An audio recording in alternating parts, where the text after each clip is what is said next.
zombie apocalypse. How to survive a zombie apocalypse. That's a no-brainer. I'm going to tell you how to survive a zombie apocalypse. So when you're running down the street and your zombie neighbor starts attacking you, you can save your life by not waking up with an unquenchable appetite for human flesh. First, I will explain the preparation needed for a zombie apocalypse. You need to find shelter to hide from the zombies. They walk slowly and don't react as fast in cold weather, so somewhere up north. You also need to find transportation to the shelter, like an RV, with all the things you need to survive in case you don't reach your shelter. Things like food and water, freeze-dried food for 12 years per person, and gallons of water. You can never have enough water. You need weapons like a gun, knife, or even just a simple shovel. You might also want to get to know the right people, like a super smart scientist that can figure out a cure for the zombies, or a person who owns a weapons store.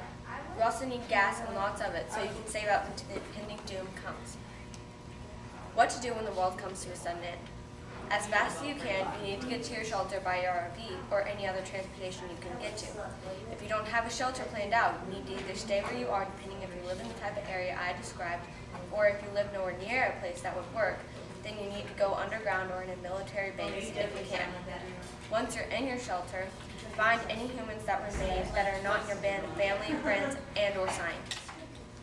You also need to go to the nearest hospital and stock up on different types of medicine for if one of your friends or family gets hurt, and also find a cure for the zombies. Finally, after the end of the world, by way of biochemically regenerated humans that only plan to kill all life on the planet, you need to find all humans remaining life sources. You need to help rebuild society with them.